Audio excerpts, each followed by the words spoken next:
Hello and welcome to Following on Ashes Inquest. I'm Jon Norman alongside Steve Harmison. You're watching us on the talkSPORT Cricket YouTube channel, or you're listening to us on talkSPORT 2, or you are catching up and listening to us on the Following On podcast feed. However you're listening, welcome. Steve Harmison, how on earth has Jacob Bethel never scored a first-class century before today? Because he's not played. He has played. He's not played he's not played a great deal of cricket in the role that he's in a position to get first class hundreds. He's batted 6 and 7 and 8.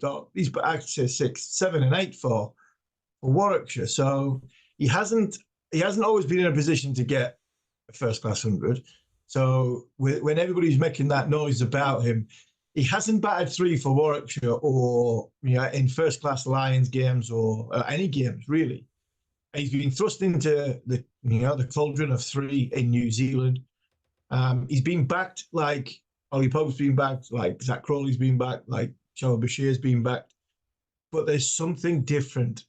Even when we seen him in New Zealand, there was an air of calmness. The shot selection that he's got, his ability to have time in the middle.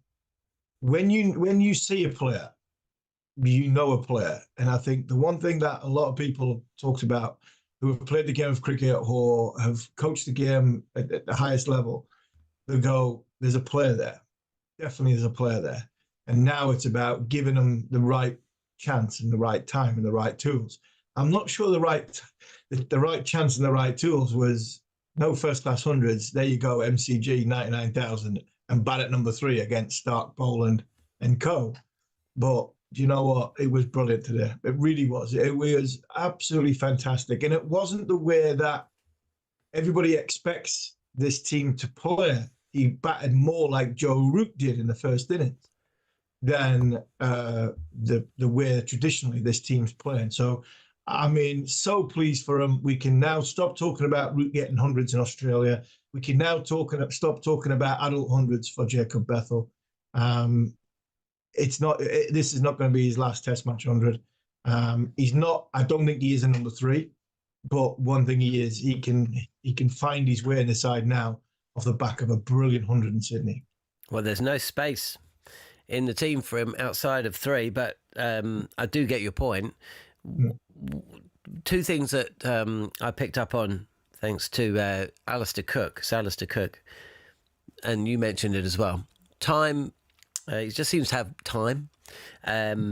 His celebration, or lack of, I thought his celebration upon reaching 3 figures, when you consider, what was he, in the 90s for 23 balls? He batted out a maiden.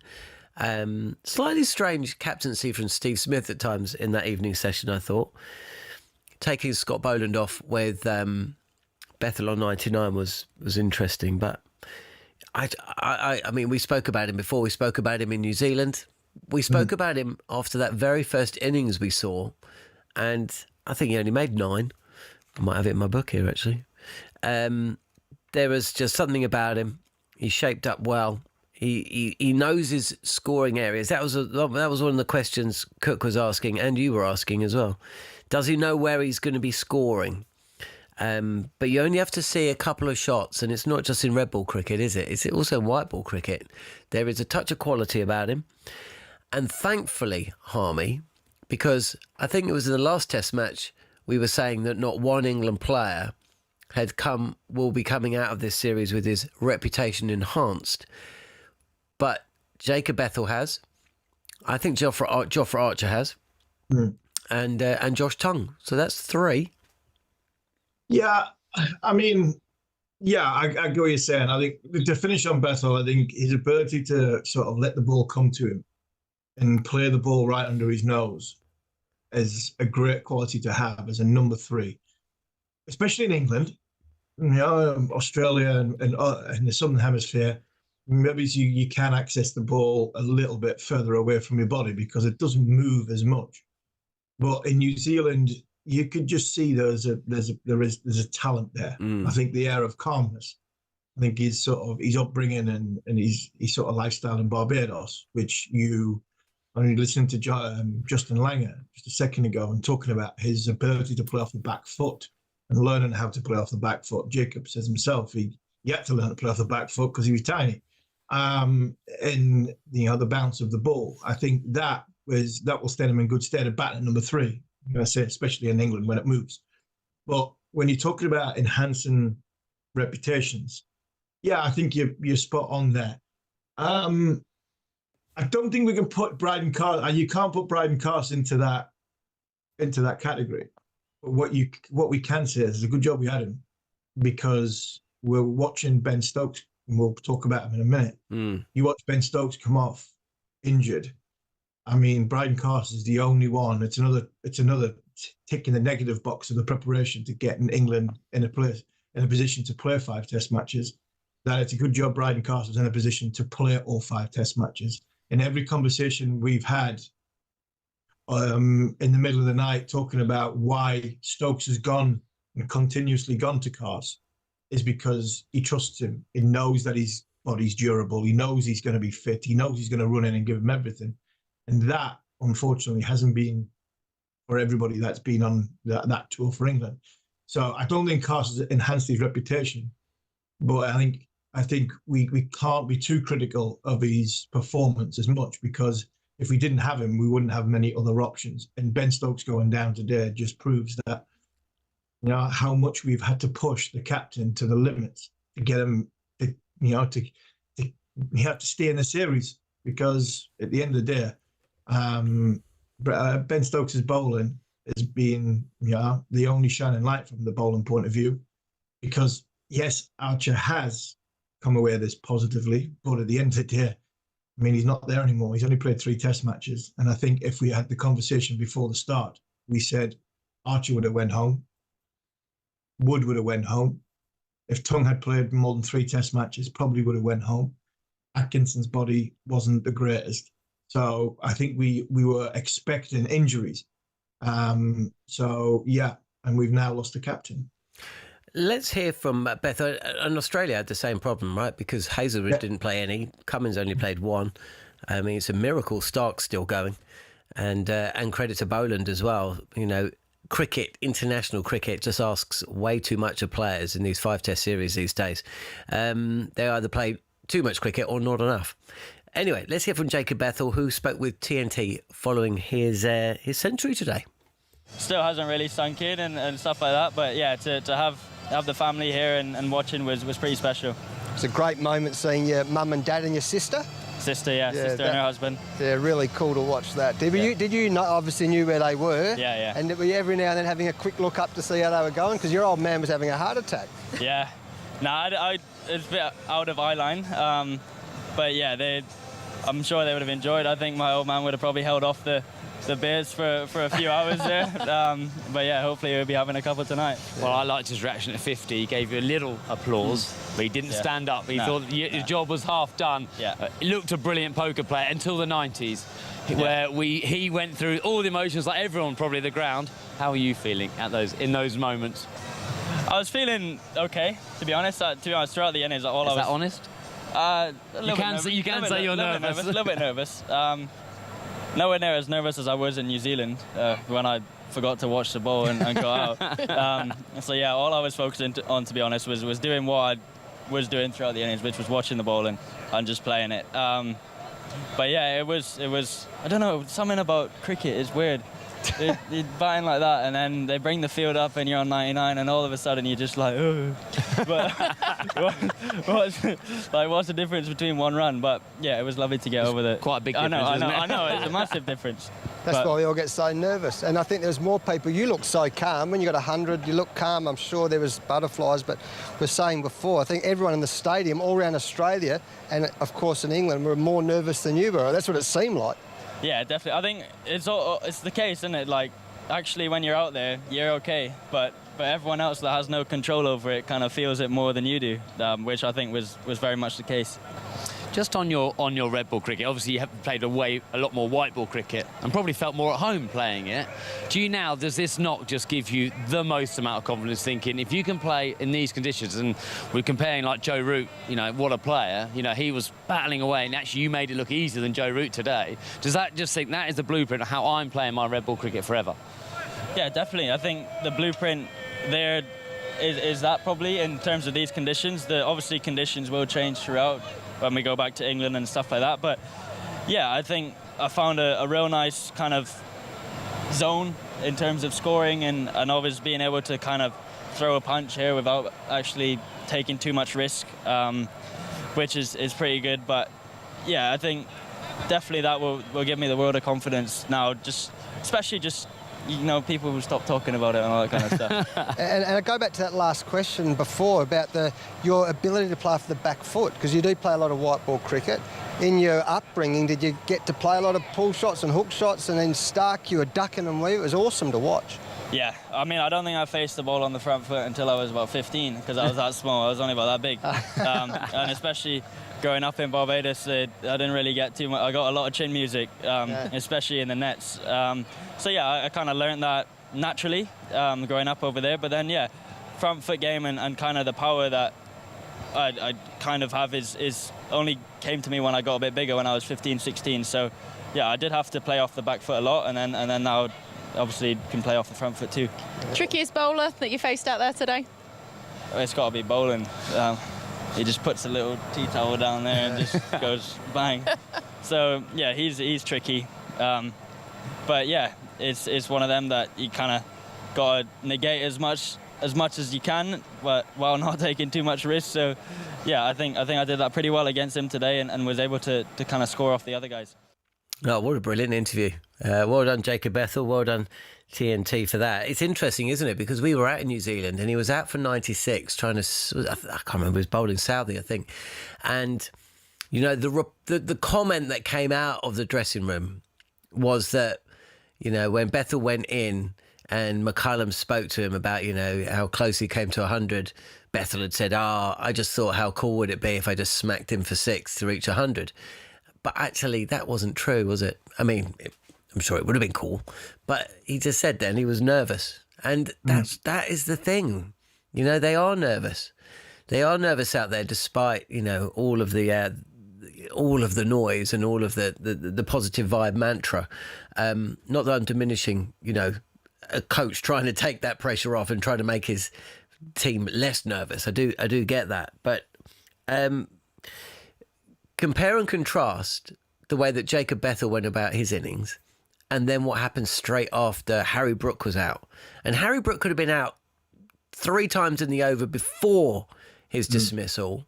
And Alistair Cook, again, was just not having it. You know, and I think it was Justin Langer. No, Jason Gillespie was on comms as well. And they both made the point that Harry Brook doesn't have to rely on luck to score runs. It was a very good way of putting it. He outside edged it. I think it probably would have gone over second slip if there had been one. But and then he'd backed away and tried to almost, I don't know what he was trying to do. It was a similar shot to how he got out in the first innings. But it was to a fast bowler. And, you know, they're saying, what are you doing? Anyway, next over, he's out. And, you know, and he was actually playing defensively. 2 balls later, Wooljax holes out. Now, as we stand here or sit here right now, and we don't know anything at the moment, but the big conversation that we were having and I was having with Cameron Ponsonby was, with Wooljax promoted above Jamie Smith because Stokes is injured, was he sent out to play like that, or was it just a brain fade? I think he was sent out to play like that. That's what worries. That's the worrying thing for me. I've just got this horrible feeling he was sent out to go, right, let's get Webster. If he's going to bowl and he is going to take, because you mentioned earlier about Scott Boland. I think Australia looked tired. Scott Boland looked tired towards the end of the day and right at the very end of the day. And I just wonder if England's management team have gone, right, take Webster up. Go and take Webster down. Go and get 20 in an over. Go and hit him for, if he's going to bowl 2 overs at you, take him for 30. Take him for 32. Just get him for a couple of 6s and go for him. Now, I don't mind that plan, but give yourself a chance. Don't do it. I mean, don't do it second ball. Give yourself a chance. You know, give yourself an over to have a look and see where, if it is spinning, if it's not spinning, if it's bouncing. Yeah, this kid is releasing it from 2 meters tall. Basketball player is Bo Webster. And I mean, that was as bad as what Jamie Smith's was yesterday. It really was. And it looks worse now. Now England are 119 in front.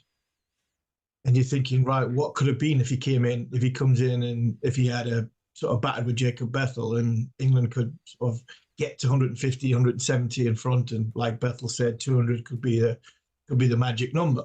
So it worries me again that another tick in the negative box of this management, that if they're sending him out, and it's a gamble, it's a punter. Brendan McCullum talks about he is a gambler, and I just think he threw his last chip at the roulette wheel and just gone, there you go, let's have another go. And I mean, it's hard. We're having a go at Will Jacks, and it was a poor shot. It was everything about it was just wrong. Well, we're not sure if we're having a go at Will Jacks, are we? Yeah, that's the thing. Are we having a go at Will Jacks? Or are we having a go at the management again to say, is this? Because we don't know exactly what happened. I don't think we'll ever find out. The Harry Brook one, I mean, 32 test matches or 34 test matches in, is Harry Brook still trying to find his 100% identity of a game that he's got? Because the one I see at the minute, which is 95% brilliant, is still making that 5% mistakes, them big mistakes, which is costing him his wickets. You know, the times he's got big runs, he's been dropped a few times. That's not his fault, but he's gone on and cashed in. But if you're having to get dropped 2 or 3 times to make hundreds, and every now and again just having a complete brain fray in the middle of an innings, then you're not going to be a world-class player. But you so much are Harry Brook. And until, I'm not sure whether it's somebody sits with him, chats to him, talks about how you become that world-class 100% batter. Because at the minute, he's averaging 50, and 5% of the time, 10% of the time, he's making a mistake per innings, which is costing him his wicket. And it's a mistake which can easily be alleviated just by a little bit of common sense and having a bit of sort of calm and thought in that moment when potentially the person on your shoulder is telling you we're in a bit of a tricky situation here. Let's just then take some time, give ourselves he's on top. Let's just withstand this bit of pressure in Test match cricket, because in 5 or 6 overs time, he's going to be knackered. Another bowler's going to come on. I'll cash in then. It just seems as though that this minute in time, 100% innings, 100% of a game plan is not there for Harry Brook. 95% of it is, and it's brilliant. But unfortunately, that 5% is letting him down at this moment in time, and he's getting out in 30s and 40s, and he's putting pressure on himself. Here's a question for you. I actually forgot to ask it. Just very simple yes or no, right? 2006-07, Alistair Cook hit a century in Australia in a losing cause, right? 2013-14, Ben Stokes did the same thing.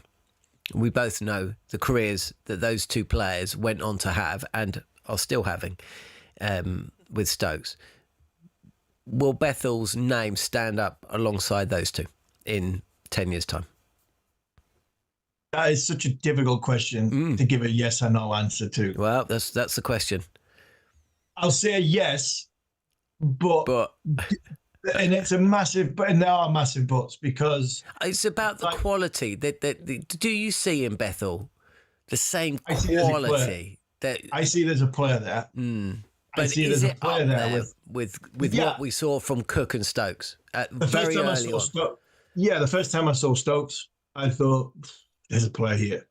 The first time I saw Cook, there's a player here. And Bethel, exactly the same when we seen him in New Zealand for the first time. So you're saying yes? Yes, but what they did, they worked out the game very, very quickly. And listening to Jacob's interview there and the way he played in this innings compared to the way he's played in the last few innings, encourages me that there is a chance that yes will be in capital letters. But you never know in predicting the future of players. He's given himself a good chance and a good start. Do I think that he's got the ceiling level of a great player? Yes, I do. I think he has, and I think we've all thought that. But then now it's up to him to go and prove it. Like we just said about Harry Brook, I think exactly the same about Harry Brook. But 5% of the time per innings, he's letting himself down, and it's costing him his wicket, and it's costing England. It's potentially costing England games. when he's not being ruthless enough to cash in. Before, yeah, I do think there's a bright future there, but it's up to Jacob to work that one out and whether he can get to the levels of the likes of Stokes and Sir Alistair Cook.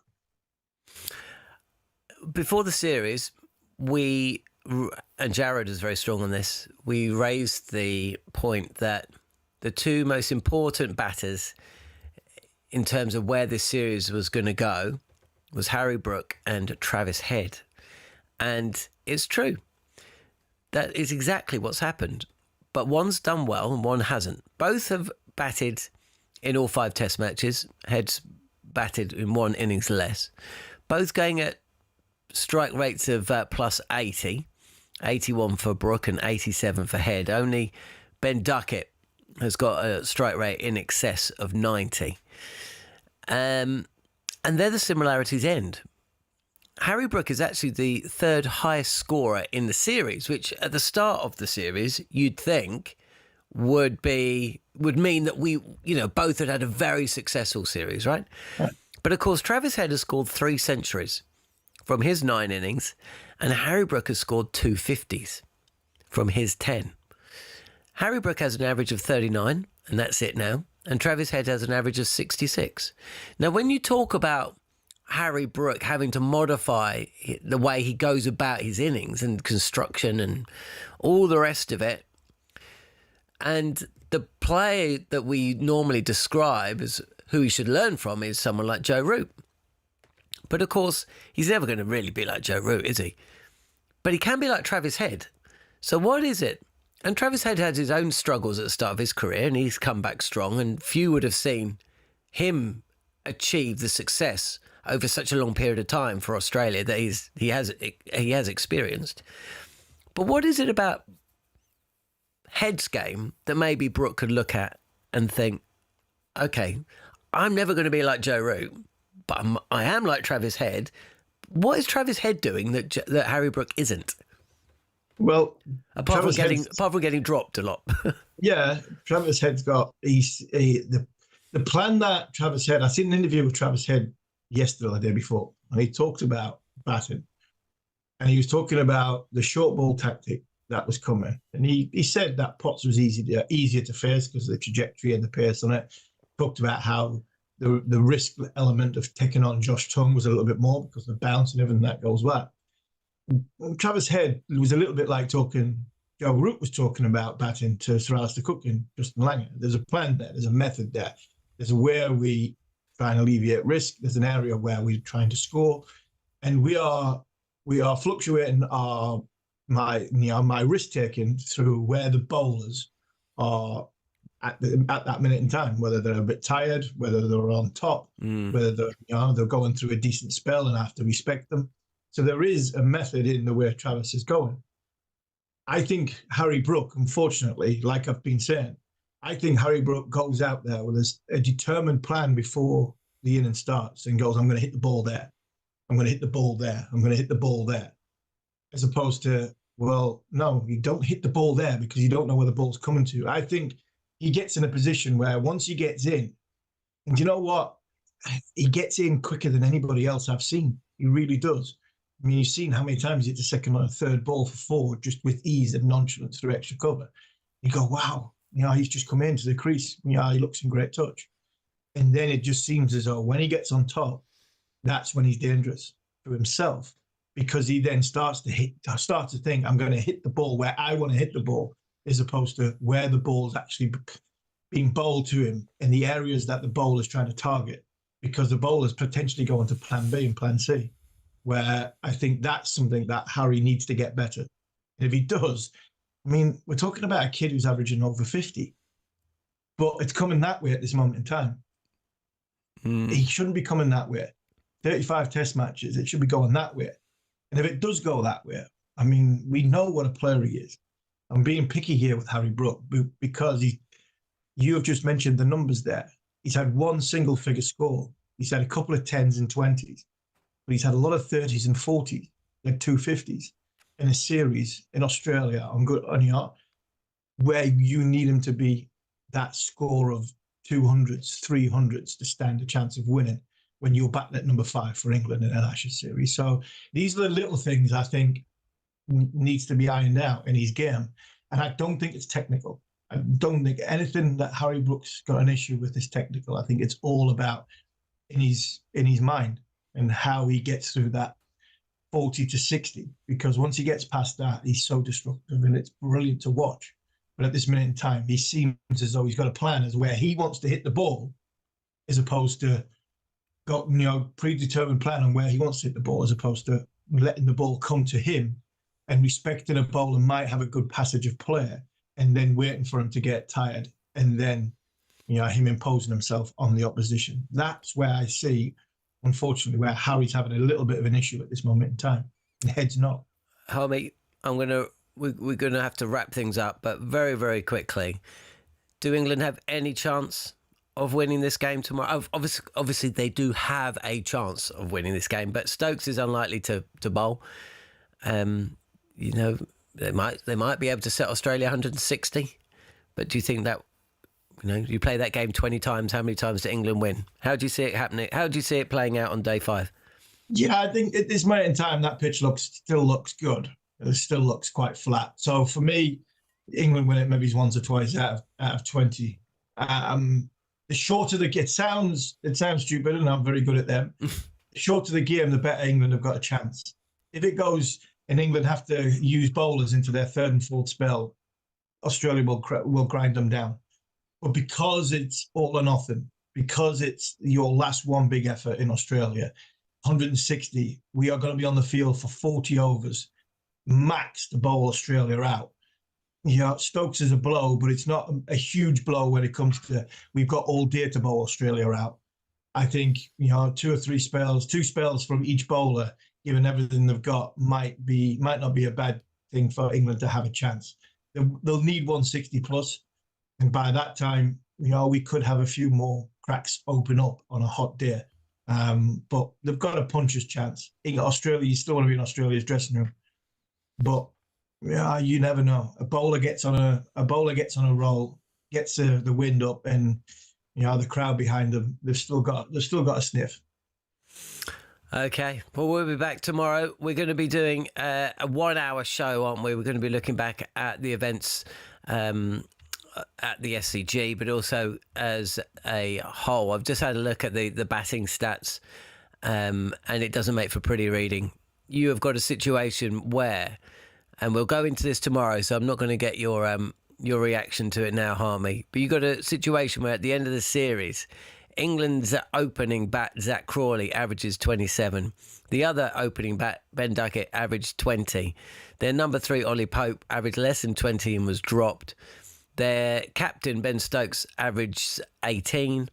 And their number 7 in Jamie Smith averages 24. You do get the feeling that there is changes afoot. And we'll be discussing that and everything to do with this Ashes series tomorrow on Following On Ashes Inquest on talkSPORT 2, the talkSPORT Cricket YouTube channel, and on the Following On podcast feed. Hitting you for 6 with top order cricket conversation. Following On Ashes Inquest on talkSPORT 2.